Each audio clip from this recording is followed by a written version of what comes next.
মাত্র তেল ভরলাম 140 টাকা দিয়ে তেল ভরলাম, কষ্টই লাগলো। 400 টাকার তেল ভরলাম, আগে 200-250 টাকার ভরতাম, এখন 400 টাকার তেল ভরছি। 400 টাকার তেল কেন ভরছি সেটা আমি বলি।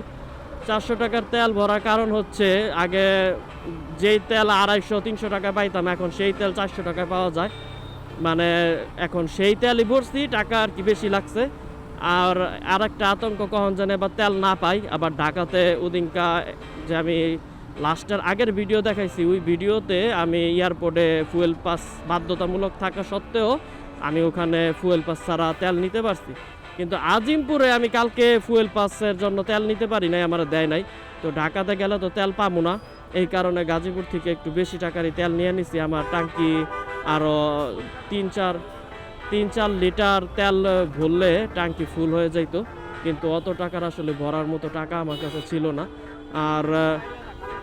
আর এর থেকে বড় বিষয় হচ্ছে ফুয়েল কার্ড আমি ইচ্ছা করলেও বানাইতে পারবো না, কারণ আপনারা যারা আইফোন চালাইতেছেন আপনারা হয়তো বা খেয়াল করছেন ফুয়েল পাসের যে অ্যাপ সেটা অ্যাপে নাই, আইওসে নাই, অ্যাপ স্টোরে নাই, সেটা শুধু অ্যান্ড্রয়েডের জন্য। আমি 1 সপ্তাহ আগে দেখছিলাম, এখন কি 2-3 দিনের মধ্যে আসছে নাকি আমি জানি না। আর এই যে পুলিশে খেলা দেখাইতেছে, গাড়ির ট্যাক্স তো নেয়, এখন বাইকের ট্যাক্সও এক্সট্রাভাবে নিব। এখন যারা আপনারা মনে করতেছেন যে বাইকের ট্যাক্স নেয় না, বাংলাদেশে তো অনেক গাড়িওয়ালা হয়ে গেছে। এখন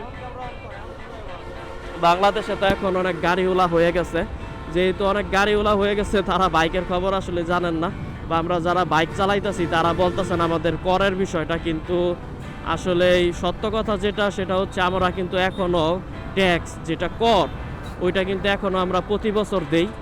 প্রতি বছর 1100-1200 টাকার মতো পড়ে, কারণ 2 বছর পর পর ট্যাক্স টোকেন যেটা ওইটা আপডেট করা লাগে, আপডেট করতে 2400 টাকার মতো লাগে। আর যদি একবারে 10 বছরের জন্য করে নেন তাহলে 10,000 টাকা একবারেই কাইটা নেয় 10 বছরের জন্য। দেখেন দেখেন এই যে চাপ দেয়, দেখেন চাপ দেয়। কি গো এই কেমনে চালাও, দেইহা দেইহা চালাও, চাপ দেও কে? এরপরে তো ট্যাক্স বর্তমানেও নিতেছে একটা ছোট একটা বাইক, একটা গাড়ি। আপনারা যদি দেখেন এই যে সামনের এই গাড়িটা দেখেন, এই গাড়িটা আপনার 1980 শতকের গাড়ি হবে। এই গাড়িটা এখনও চলতেছে, ইঞ্জিন টিঞ্জিন চেঞ্জ করে গাড়ি দিয়ে ব্যবসা করে, গাড়ি দিয়ে টাকা কামায়, গাড়ি দিয়ে টিপ মারে, গাড়ি ফ্যাক্টরির কাজে চলে, গাড়ি অনেক কাজে ইউজ হয়। গাড়ির জন্য ট্যাক্স নেয়, এইসব গাড়ির এখনও ট্যাক্স নেয়, বোঝা যায় অনেক টাকা ট্যাক্স নেয়। একটা 1500 সিসির গাড়ির ট্যাক্স এখন 33 থেকে 35,000 টাকা, একদম ফিটনেস আর ট্যাক্স সহ, যেটা প্রতি বছর করা লাগে। আর আবার 2 বছরের এক্সট্রা 70,000 টাকাও নিয়ে নেয়।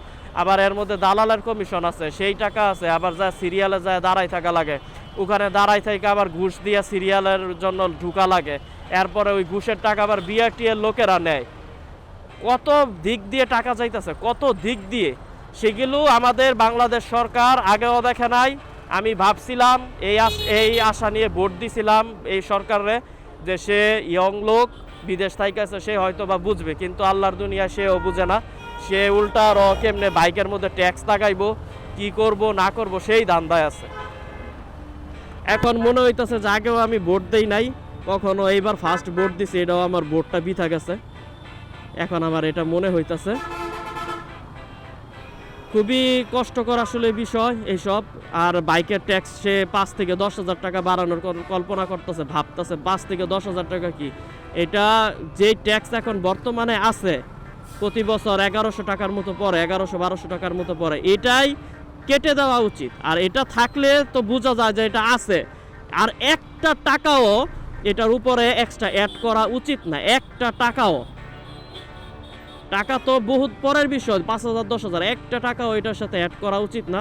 কারণ বাইক কোনো ব্যবসায়িক কাজে লাগে না, বাইক মানুষ নিজের পার্সোনাল কাজে লাগে, অফিসে যায়, ভার্সিটি যায়, কলেজে যায়, ঘুরে ফিরে চালায়। এটা কোনো কমার্শিয়াল কাজের জন্য না যে বাইকের মধ্যে ট্যাক্স, কর, ব্যাট এইসব দেওয়া হবে। এটা কোনো দুনিয়ার মধ্যেই পড়ে না, যে এটা গাড়ি না যে এটা দুনিয়ার মধ্যে পড়ে। গাড়ি বিলাসিতার জন্য ইউজ করে, যেমন এই গাড়ি, এটা 2 কোটি টাকা দাম, হাইল্যান্ডার এই গাড়িটা। তো বাইক তো বাংলাদেশে 2 কোটি টাকার বাইক নাই, 20 লাখ টাকারও বাইক নাই, থাকলে এক কথারা ছিল। কত আশা করেছিলাম আমি যে বাংলাদেশ সরকার আসবে, নতুন সরকার আসবে, সে সিসি লিমিট উঠাই দিবে, ট্যাক্স কমাবে, ট্যাক্স কমায়া সে ভালো ভালো বাইক দেশে আনবে, ভালো ভালো কোম্পানি আনবে, অরিজিনাল ডিলার আনবে, অরিজিনাল কোম্পানি সে আনবে, বাংলাদেশে বিনিয়োগ বাড়বে। এখন যখন বাংলাদেশে আরও ট্যাক্স বাড়তেছে প্রতি বছর, এখন কোনো কোম্পানি ইচ্ছা করলে আসতে পারবে। ইন্ডিয়াতে সিবিইউ বাইক সর্বোচ্চ, সিবিইউ বাইকে তারা 100% পর্যন্ত নেয়। একটা 1000 সিসি বাইকে যদি সিবিইউ আসে, সেই বাইকে 100% ট্যাক্স নেয়, আর বাকি সব বাইকে 20% 30% ট্যাক্স নেওয়া হয়। সিকেডি বাইক হইলে 25-30% ট্যাক্স নেওয়া হয়, আর বাংলাদেশে সেই 60% 70% 80% ট্যাক্স নেওয়া হয়। বাংলাদেশ ইন্ডিয়াতে এত বাইক কেন আছে, এত কোম্পানি কেন আছে? কারণ তারা ট্যাক্স বেনিফিট পায়, তারা কম ট্যাক্স বেনিফিট পায়। কম ট্যাক্স বেনিফিট পাইলে কোম্পানিরও লাভ, পাবলিকেরও লাভ। এমন অন্য অন্য সবগুলা দেশে, কিন্তু বাংলাদেশে তা হয় না। এই ট্যাক্স বাড়ানোর কারণে বাংলাদেশে আরও বিনিয়োগ কমবে, আরও সমস্যা বাড়বে। একমাত্র জনগণের টাকা দেশের কোষাগারে নেওয়ার জন্য আরও অনেক বড় লস হইতেছে, কিন্তু বাংলাদেশ সরকার এটা বুঝে না আসলে। ভ্যাট ট্যাক্স, অটো মামলা চালু হয়ে যায়, এটা ভালো কথা। দেশের আইন শৃঙ্খলা আসবে, এগুলো নিয়ম মানতে সবার একটু কষ্ট হবে প্রথম প্রথম, আস্তে আস্তে অভ্যাস হয়ে যাবে। উন্নত বিশ্বেও এরকম নিয়ম আছে, আস্তে আস্তে সবার অভ্যাস হয়ে গেছে, আমাদের অভ্যাস হয়ে যাবে। কিন্তু উন্নত বিশ্বে অনেক বেনিফিটও পাওয়া যায় যা আমাদের দেশে নাই। আমি এই সরকারের কাছে নিবেদন করব, যাতে আপনারা অযথা জিনিসপাতির প্রয়োজন, অযথা খরচপাতি আপনারা ভাই বাদ দেন। এগুলো আপনারা বাড়ায়েন না, জনগণের উপরে এগুলো চাপাই দিয়েন না। টাকা অনেক কষ্টের টাকা, পাবলিক কেমনে খায়, কেমনে কষ্ট করে একটা বাইক কিনা একটা মানুষের স্বপ্ন। একটা গরিব মানুষ, একটা মধ্যবিত্ত মানুষের, আমার মতো মানুষের একটা বাইক কিনা হচ্ছে একটা স্বপ্ন। তারা একটা বাইক কিনা একটা কাগজ করা নিয়ে টানাটানি লেগে যায়, বাইকের পেপার করা নিয়ে টানাটানি লেগে যায়। ওই পেপার করতে যায়ও আপনাদের বিআরটিএতে বহুত টাকা ঘুষ দেওয়া লাগে। আপনারা ভাই ওগুলা বন্ধ করেন, বন্ধ কইরা জনগণের শান্তি দেন, আপনারাও শান্তিতে থাকেন।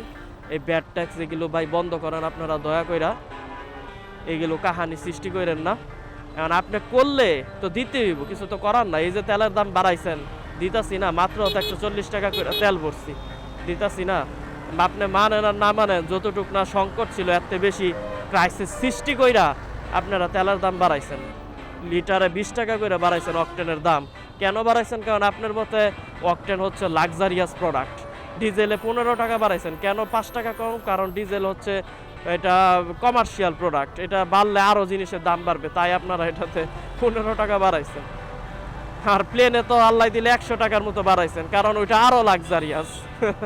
তো যাই হোক, এগুলা আসলে এই জিনিসপাতি বাদ দেন, দেশের মতো চালান। এটা আমেরিকা না ভাই। আমেরিকা যদি আমেরিকা বানাইতে পারতেন তাহলে তো আলহামদুলিল্লাহ অনেক ভালো হইতো। যদি আমেরিকা বানাইতে পারতেন, আমেরিকা দেশের জনগণের প্রায়োরিটি দেওয়া হয়, জিনিসের মূল্য কম, সব জিনিসের মূল্য কম, তাদের কামাই হিসাবে, তাদের হিসাবে মূল্য কম। আমাদের দেশে কামাই হিসাবে আমরা বাজার সদাই করে খাওয়া অনেক মুশকিল হয়ে যায়, বুঝছেন? আমাদের মাননীয় প্রধানমন্ত্রীর সামনে যদি কোনোদিন আমার এই ভিডিও যায়, ভাই আপনারা দেখেন, এই উত্তরা আমি বেশি দূরে যাবো না। আমি যখন এই বাইকের কাগজ করছি উত্তরা ডিয়াবাড়ি, ওইটার মধ্যে আমি ঘুষ দিয়া, আমার কাগজে সাইন করে না, ঘুষ দিয়া আমি বাইকের পেপার করা লাগছে। ঘুষ দিয়া পরে আমি বাইকের পেপার করছি, আমি নিজে দিছি ভাই ঘুষ। আপনি এগুলা বন্ধ করেন, বন্ধ কইরা সাধারণ জনগণের কথা একটু ভাবেন, ভাইবা আপনারা ব্যাড ট্যাক্সের কাহানি বাদ দেন। যেগুলা ছোট ছোট বিষয় থেকে টাকা বাড়ায় কোনো লাভ নাই, বড় বড় জিনিসের চিন্তা করেন। যারা সরকারি টাকা খায়া ফেলাইতেছে, যারা পাচার করতেছে, যারা ট্যাক্স ভ্যাট দিতেছে না, লাখ লাখ কোটি টাকা ইনকাম তারা দিতেছে না, তাদের কথা ভাবেন। এরপরে যারা আপনার ইনকাম আছে কিন্তু তারা ট্যাক্স ফাঁকি দিতেছে, তাদেরকে ধরেন ভাই।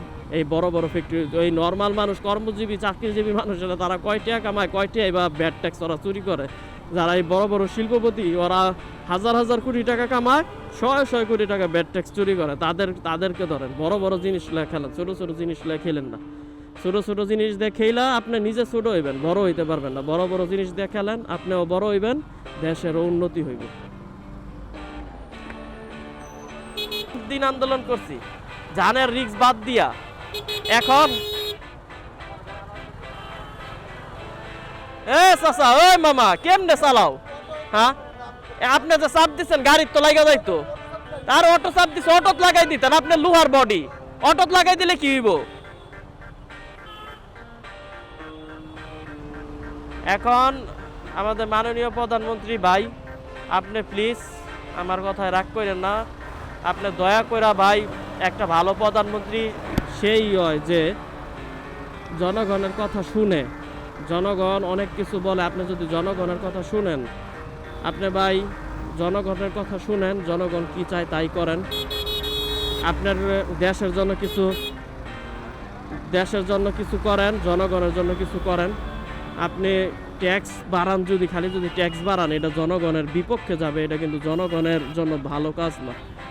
দেশের উন্নয়ন করার জন্য যদি ট্যাক্স অতিরিক্ত বাড়ান, অতিরিক্ত সব জিনিসে ট্যাক্স বসান, এটা কখনোই দেশের জন্য ভালো না ভাই। আর